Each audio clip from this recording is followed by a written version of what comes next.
Welcome to MMA Fancast. Welcome back to all those who are already subscribers to the channel. My name's Luke Payson. If you're not already subscribed, please subscribe so you can see more interviews like the one coming at you right now, where Chris Huselton of the Mat Factory is on today to talk about his upcoming fight at Brawl in the Berg 19 for 247 Fighting Championships, which is going down December 16th at the Memorial Convention Center. Chris, come on, Chi. Huselton, welcome back. Thanks for having me, Luke. Always great to have you on the show. Last time I talked to you, you had gotten a blisteringly quick, something like an 8, maybe an 11-second knockout several months ago, and you were kind enough to just do a quick interview with me just a couple minutes after you won that fight. How things have been going for you since then? That was March, so it's been all summer. And what are your thoughts going into this big fight versus James Padmore? Yeah, it's been a little bit since I got back in the cage. I was scheduled to fight in September. Unfortunately, my opponent broke his hand the week of the fight, so he had to withdraw. So I was out on that, and then I did a grappling match just to stay active. And yeah, now I got lined up with James Padmore December 16th. So this all kind of got lined up, I guess just how things worked out. Him and Cross had verbally agreed. I don't know if they had signed or whatnot, but what I had ended up finding out was that they needed an opponent, and I was under the impression it was for a title fight. And so I was like, well, hey, I messaged my coach. I was like, hey, if that's open, throw my name in there. Like, I'll take that 100%. You know, if it's going to be against Stout, like I felt like it should mean something. Like if it's going to be a title fight, like, yeah, let's fight then. Like it makes sense. Like he's highly rated. Like he's 3-0. He's got some momentum to him. I have some momentum coming with me. So I'm looking forward to the fight. I don't know if it is for the amateur light heavyweight title fight. I know Jeff Magan it was or is their amateur light heavyweight champion. I know he had mentioned on your podcast that he wasn't really holding on to it. So that's why I thought it was going to be, for the belt. So that's why I figured, well, yeah, we'll do it against each other. So, but regardless of how things work out, whether it's for the belt or not, I'm excited for the matchup. Yeah, pretty excited for it. Well, I'm glad you're excited for it. No, I'm excited for it. I just had your opponent on the podcast just a little bit ago. It'll be getting posted similar to your time, so you get to see what he says. And he made a great point. You guys both have a lot of talent, and that's what makes exciting fights, right? It doesn't have to be some type of grudge match or some type of hostility. It's just a great opportunity for both of you.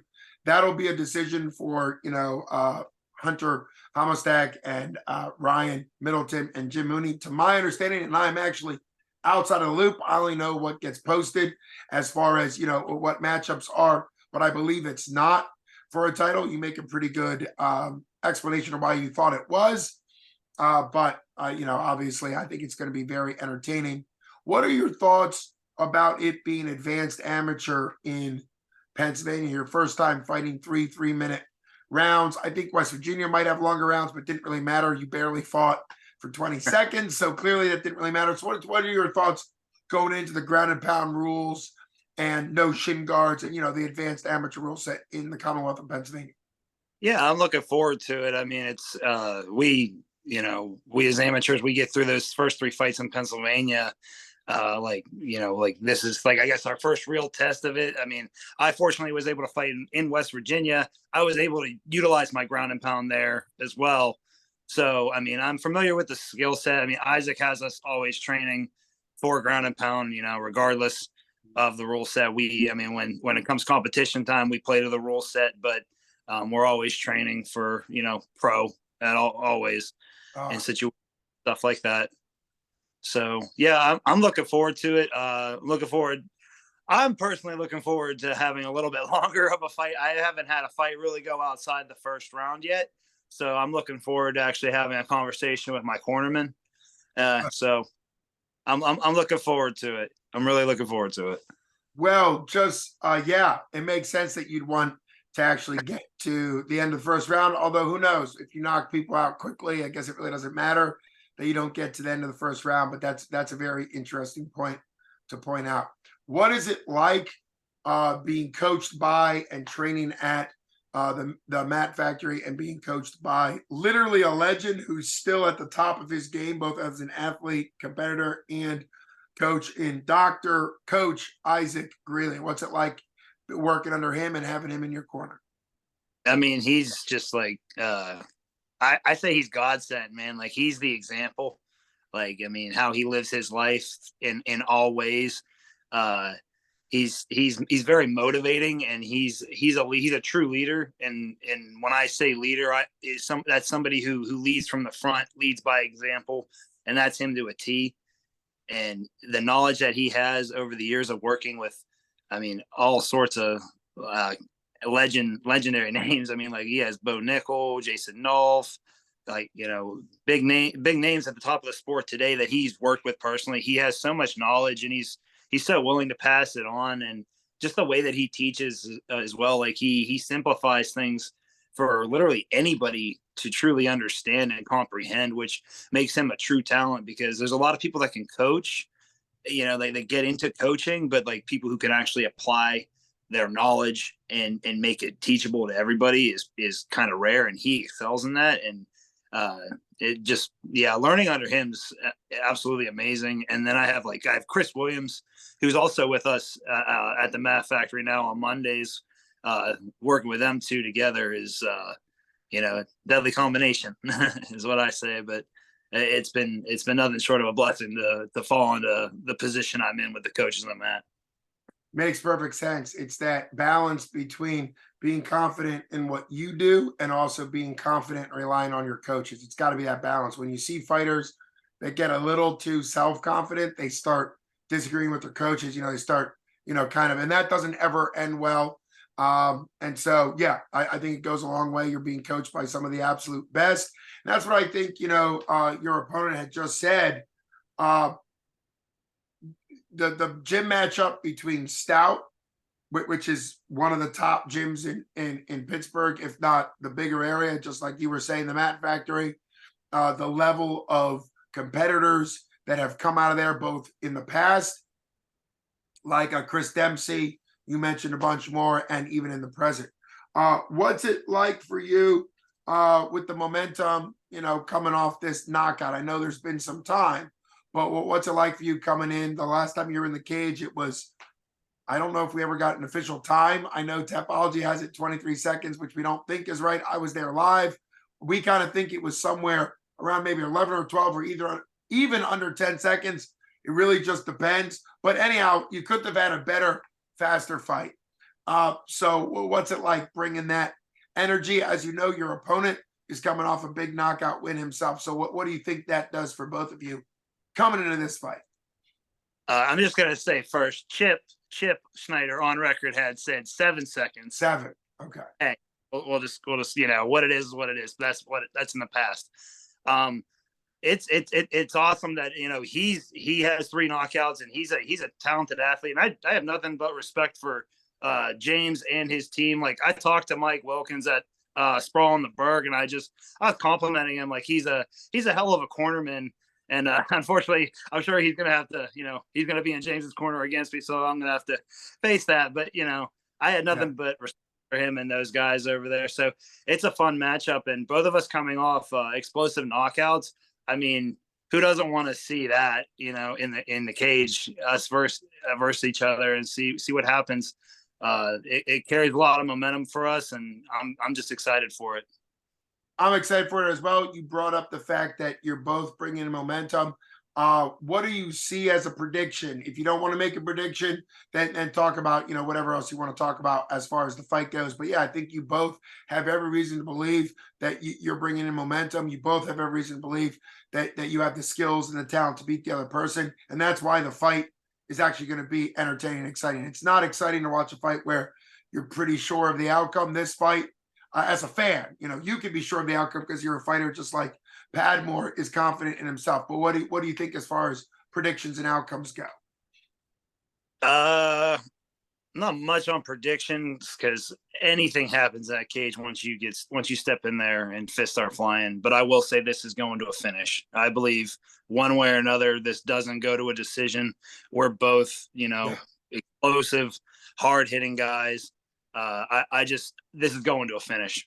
That's what I'm gonna say. It's going to a finish. I think all combined, you guys have 6 fights in your amateur career, him 3, you 3, and none of you have made it to a decision. So I don't think that's a reach. And that's to say that it's not going to go, that it'll be a finish in some type, because that's the style you guys both have. Although sometimes we've seen that finishers sometimes match up and then it ends up becoming a barn burner of a decision that could be like a fight of the year. So you never really know. But I agree with you. I think one of the reasons why this matchup is such a big deal and needs to happen is because you got 2 big finishers, yourself obviously being a part of that. So very, very exciting. For you, what are your thoughts in your amateur career, and where would you like to kind of continue after this fight? Because we don't know what the outcome is going to be, but obviously you're a committed mixed martial artist. You just did jiu-jitsu. Kind of where do you see your development continuing to go? Yeah, I talked with Chris Williams with this like a fair amount. Like I would love to be. I mean, I've been doing this for a little while. I would love to turn professional. Hopefully by sometime next year. I'm getting married next year, so I would like. Congratulations. Thank you. And I would like to turn professional prior to that. You know, just because I feel like once, you know, me and my fiance settle down and we want to have a family, and I feel like it'd be harder to pursue this after that. I mean, the guys that have like kids that do this, I have all the respect in the world, because I don't know how they have time for it. So I know that that's like in my future, so I'm preparing for that, and I'm looking to advance my career. You know, I want to get as many fights as I can. I was trying to stay as active as I could. Obviously, you know, you make plans and God laughs, and you know, things happen. But I just like to advance my career and turn professional, hopefully sometime next year. Makes perfect sense. Great answers. Always fun having you on the show, as always.